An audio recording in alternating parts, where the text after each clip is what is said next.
Well, Bill, you just have raised expectations about my speech.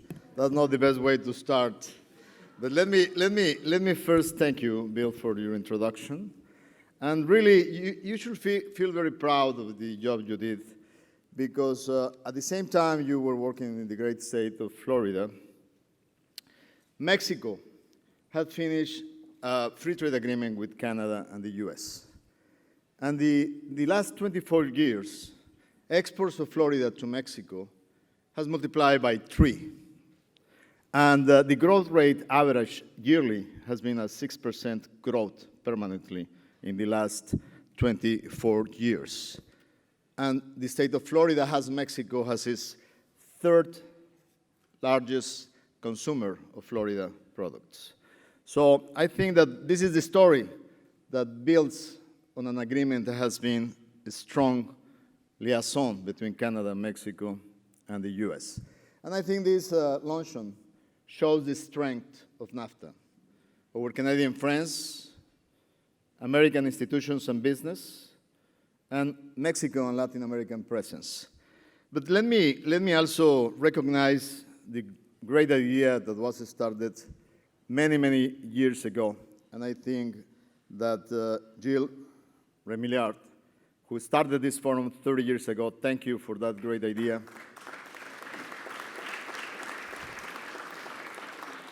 And well, as always, life goes on, and now the new president, I'm very glad to say hello to Nicolas Remillard and to thank him for the invitation of today's luncheon. Now, I know that there are many institutions that really contribute to this. Now, probably you're expecting me to start sharing with you the small details about NAFTA negotiations.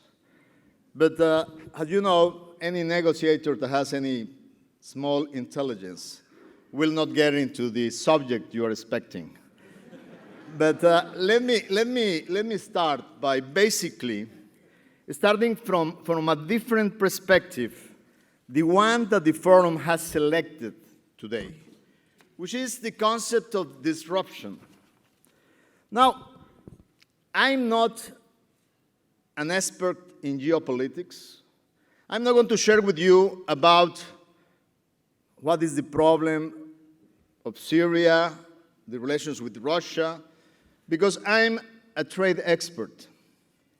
But disruption in the 21st century is changing the way we think about all issues. So let me share with you how I see disruption in international trade and how we can really understand how this has changed in the last 20, 25 years. Let me share some statistics that my friend Bill loves. And let me just tell you that in the last 45 years, since 1970 to 2015, the share of trade in global GDP has moved from 27 to 60%. That is the reason why economic growth has been basically the most important leading force in a growing global economy. Now, at the same time that trade has been the force of growth, poverty, extreme poverty in the world has diminished, thanks to globalization and trade integration. Just to share with you a very simple example. In Asia, extreme poverty went from 36% in the 90s to only 6% in 2011. And citizens from Asia also consume US, Mexican, and Canadian goods made in NAFTA. Now, emerging economies have changed drastically the role they play in international economics. And let me just give you a very simple element. In the 1990s, the share of trade, global trade for emerging economies was 20%. In 2013, it doubled to 41%. And the most striking element of how emerging economies have evolved in the last 2 decades has to do with foreign direct investment. Basically, in 2001, 80% of the world foreign direct investment went to developed countries, basically to the G7. In 2012, half of the investment that was done at the world level went to emerging economies, and the other half went to G7s. This change had to do a lot with the way technology and innovation has disrupted global production. In the last century, international trade was about trading final goods. In this 21st century, 70% of the trade is in intermediate inputs that are part of global value change. This means that we are making things together at the global level. To do a Boeing plane, parts travel all around the world.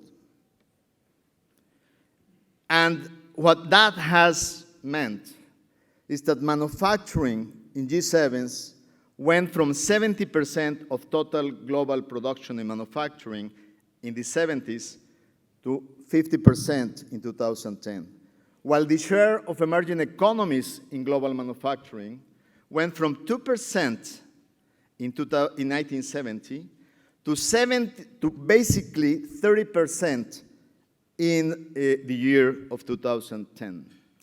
So what this is basically telling us is that at the same time globalization came in, and this forum was created very timely in 1995 when the World Trade Organization was created, at the same time, robotization, the digitalization, the Internet of Things had a profound impact in the way we're producing and marketing things around the globe.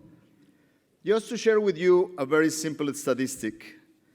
In the US, the automotive industry currently is basically producing 3 times more than they produced in 1994. But at the same time that you have triple production in automobiles, the employment was reduced by 4 million workers in the US auto industry. And this is the result of technology, innovation, not international trade. Now, when you link this to how the US is leading in technology and the service sector, there were 36 million jobs created in the same time span that you lost 4 million in manufacturing. The world is moving, and the US economy is leading in much higher value-added activities than traditional manufacturing productions. Now, at the same time, when you look at the Fortune 500 companies, back in year 2005, just 10% of these 500 companies were state-owned enterprises at the world level.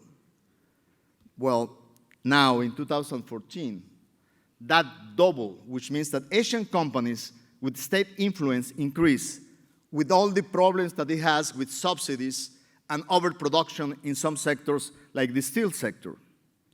So that is why it's extremely relevant to really do new type of trade agreements to really protect our industries, but basically vis-a-vis unfair competition. But that doesn't mean that you should not link to international trade. Now, time is very severe, and there are only 5 minutes remaining. But let me just tell you that all this has a very simple message.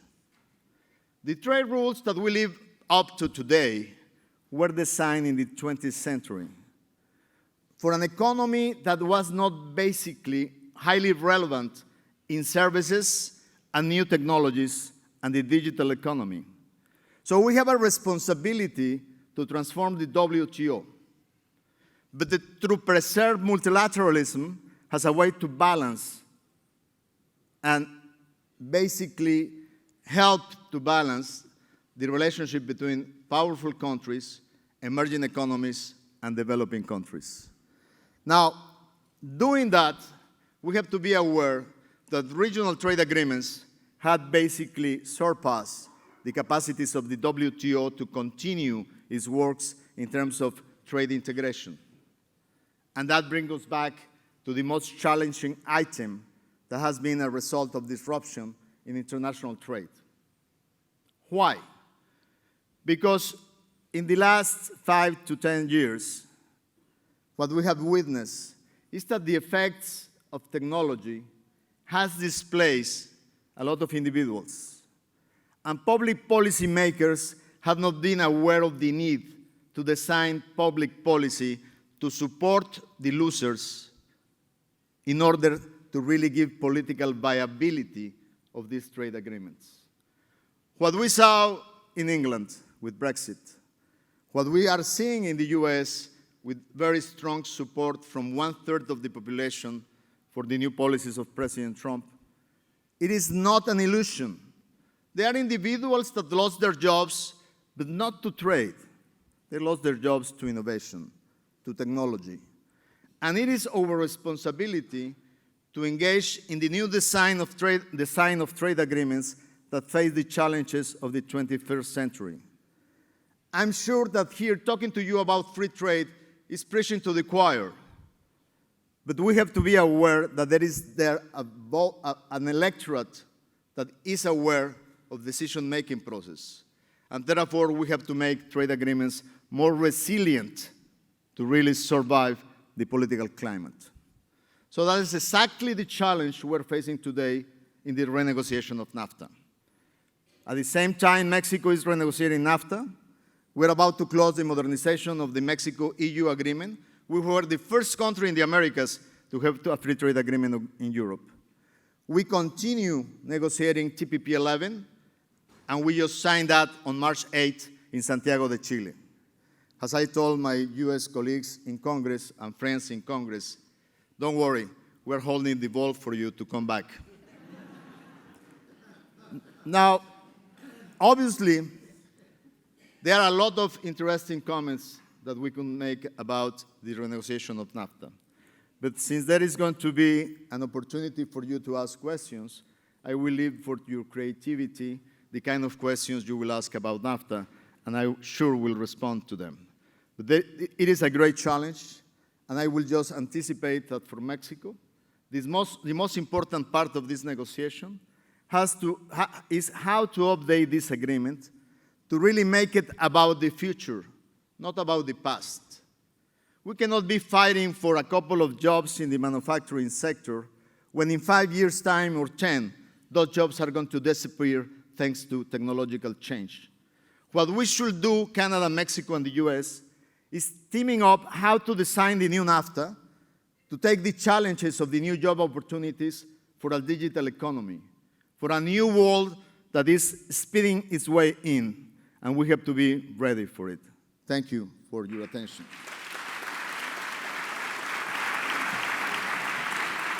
Mr. Secretary, you've traveled all this way. I wonder if you might stand by and take a few questions from our audience. Is that okay with you? Wonderful. Do we have any questions for our guest speaker this afternoon? If you do have one, please just raise your hand. JP will come with you with the mic. Our first question in the front. Good afternoon, Secretary. Pablo Tonini from Notimex, Mexico. How the public optimism of contrasts with the pessimism in private sector about the negotiation right now in NAFTA? Should I take 3 of them and then answer? Go ahead and take the first question. Okay, perfect. I'm not debating, eh? But let me tell you that generally a negotiator will never use the word optimism. We are constructively engaged in trying to find a solution. Optimism is too much in a negotiation to call it like that. But I think that today we are in a time frame in which for the following 2 to 3 weeks, we are going to try to find a landing zone for this negotiation where the 3 countries can really get benefits that we need to obtain in this process. That is not an assured outcome. At this point, I think that we are well into a very advanced process in which I would believe that 70 to 80% of the agreement is already in black and white. But the most complex issues are still pending. And therefore, it will depend on our ability to find those creative solutions to really finish this negotiation. Now, markets are reacting very positively. Just look at the exchange rate of the peso vis-a-vis the dollar. It's at the lowest, the cost of the dollar, for the last basically 10 months. So markets are expecting us to do our job. Mr. Secretary, our next question is right in the front here. Mr. Secretary, thank you very kindly for your comments today about both your friends in Canada and our trading partners here in the United States. I think without exception, many of us recognize that an integrated North America and South America, for that matter, is really what we need to do to be successful in the 21st century globally. So we see the introduction of innovation driving productivity. There are going to be a lot of workers displaced. And that's where we're seeing growing populism here in the United States and other areas. How can we address that modern day challenge? Just to make sure, you are referring to the challenge vis-a-vis Asia? Oh, sorry, I'm sorry. No, I'm referring to as trade drives and innovation drives our wealth and prosperity, a lot of jobs of the past will be lost. Definitely, I think that one of the elements that has to be reflected in this new agreement, and let me refer to I always organize the way in which I present the negotiation of NAFTA basically in 4 baskets. The first one, and the most relevant one, has to do with modernization. And there are very simple examples of this. When we did the first NAFTA, we didn't have cell phones. There was not a basis for e-trade, for SMEs to be able to use the export platform in this process. So part of the challenge is how you update NAFTA to face specifically the challenges you are referring to. But there are elements that are incredible today. Do you remember that when we did the first NAFTA, I was part of the negotiating team? Mexico said that no to include energy because it was part of a state monopoly in Mexico. Mexico had a very successful energy reform, and now private investment, foreign and international, can come to Mexico and invest in oil. As a matter of fact, we have been holding nine bidding process for exploration in oil, and we have guaranteed between electricity and oil $200 billion of investment in the next 25 years. But this new NAFTA is going to have an energy charter, not just because of the energy reform in Mexico, because 24 years ago, the US didn't have shale oil and shale gas. Canada didn't have the technologies that you have today in oil from sands and other technologies. So the idea of the energy charter is how you link the 3 economies very efficiently without going through bureaucracy to do interlinks of electricity on the border to complement supply and demand, how you authorize very expeditiously exports of light petroleum or PET from US to Mexico. We are mostly producing heavy oils. And the most important part of this is when you compare North America to the rest of the world, the cost of the gas molecule is 1/3 here vis-a-vis Europe or vis-a-vis Asia. And you know that gas is the basis of petrochemicals, plastics, textiles, the cost of cement, the cost of steel. So it gives us a tremendous advantage to compete worldwide. So the challenges that you're referring to are highly considered within this view of the new NAFTA. Now, obviously, there are some unconventional proposals that we have to deal with. I call them diplomatically unconventional. The chairman of the U.S. Chamber calls it poison pills, but I don't say that. It's not exactly how to start a negotiation, but definitely we're aware of those challenges. And we have time for one more question up front here. Thank you, Secretary. Thank you. One more question about the relationship between Mexico and China. Your government has strengthened diplomatic and trade relationships with China. How do you see this fitting a new NAFTA framework, and how are you planning to strengthen your position in order to prevent Mexico to become a backdoor for Chinese imports to the U.S. markets? Thank you. Let me tell you that for Mexico, it is extremely clear where our main integration is. Definitely North America is where we belong. With China, as any country in the world, we maintain very good relationships. We have, just like the US has a $350 billion deficit with China. We also have a deficit with China of about $50 billion. And basically, it's intermediate inputs. But let me also tell you that President Peña's administration has multiplied by 4 the number of anti-dumping and countervailing cases vis-à-vis China in the steel industry. So we like to increase our exports to China, but we are fully aware of the challenges. And just to give you an example, the US just determined an action on 232 in terms of imposing tariffs on steel and aluminum from China. Mexico took that step 2 years ago because we were aware of the overcapacity production that was coming out of China and the stress it was imposing on the steel industry. So Mexico has a lead of 2 years before this. And in this case, we are definitely just waiting for the final resolution of the US. After we did our action, our trade in steel in North America got stronger and our imports from Asia diminished.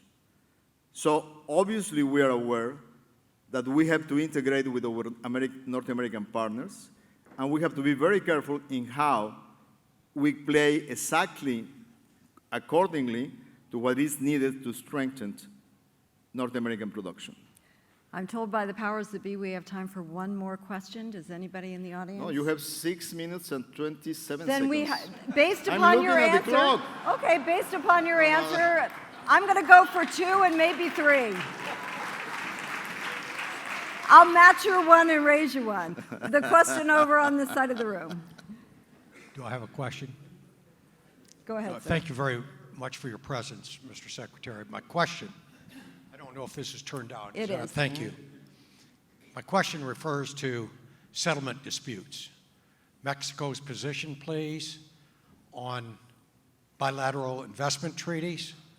It's been a thorn between Europe and the United States in negotiations. I believe it has been a little bit between the United States and Mexico, but your current comments will be appreciated. Thank you. Thanks. It is clear that you followed the specific technical discussions, which are very relevant.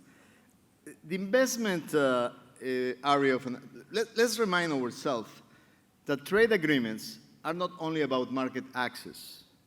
The most relevant part of trade agreements is about disciplines. It's how you give certainty to investors to trust where they are putting their money. And that is as important as market access. So when you design a trade agreement, generally and traditionally, you have an area that basically talks about investment protection, which means that you give the right to a foreign investor if he is not treated fairly or he's discriminated vis-a-vis national investors, he can take you to an international dispute settlement process. Let me give you the statistics of NAFTA. The US has never lost a dispute settlement case. Mexico had 17 cases. We won 9, and we lost 8. And when you value the amount of retribution of payment, it's insignificant relative to the amount of investment that has been coming to Mexico creating jobs. So Mexico truly believes in a strong Charter 11 for investment protection. Now, what has been the history of this debate? When the US was trying to do a free trade agreement with Europe, the TTIP in the last administration, all of a sudden it became highly politically sensitive for Europeans to give private investors the right to sue states in public policy making. And it all started with a case in Australia, where a tobacco company sued the Australian government for trying to impose a policy that cigarettes has to be in a black envelope with a sign that this may kill you. I mean, but when you talk, I mean, tobacco is the only product that if you follow instructions, surely you will die. And therefore, the Australian government has definitely the authority, and obviously the company should not have challenged Australia. But that raised an international debate among NGOs all over the world. And the European NGOs, as you know, they are extremely activist. And basically, they mobilized in Europe to the point where the European Union had to come with an alternative idea. And so in this in the negotiation with Canada, they created the concept of having an international court for investment. And that was the political way Europe solved the challenge. Now, we are negotiating with Europe, and we are telling the Europeans, that's fine. If you want to do it that way, Mexico has 16 investment treaties with the most important European countries. Because remember, when the European countries gave the authority to the European Commission to negotiate trade agreements, they didn't give the European Commission the investment rights to negotiate for them. So Mexico in this new negotiation is willing to go in the Canada-EU solution. Now, coming back to the United States, that is your question, the problem is that Ambassador Lighthizer has been very clear and very open. When he went to Congress, he said, I'm not willing to protect US investors to take jobs outside the United States. That's a new way to understand Charter 11. Because if you are a railroad company, like there is a representative here of a very important railroad company, that's a concession. In order to have that business, you have to be in Mexico to offer transportation services for merchandise. If you are an oil company, you have to drill in Mexico, and you want to have investment protection. If you are an insurance company, so not everything has to do about manufacturing. So Mexico's position is we would like to have a Charter 11, but if the US insists in not having one, that is the responsibility vis-a-vis their investors. It's not my responsibility. Because at the end of the day, one option was to have a possibility of opt-in or opt-out. The problem with that is that if I opt in and the US opts out, that will be asymmetrical. And my Congress will never approve something that is not symmetrical. If I'm giving protection to US investors, the US should give protection to Mexican investors. Cemex is here in Florida and produces 1/3 of the cement they are producing in the US, and is a Mexican company.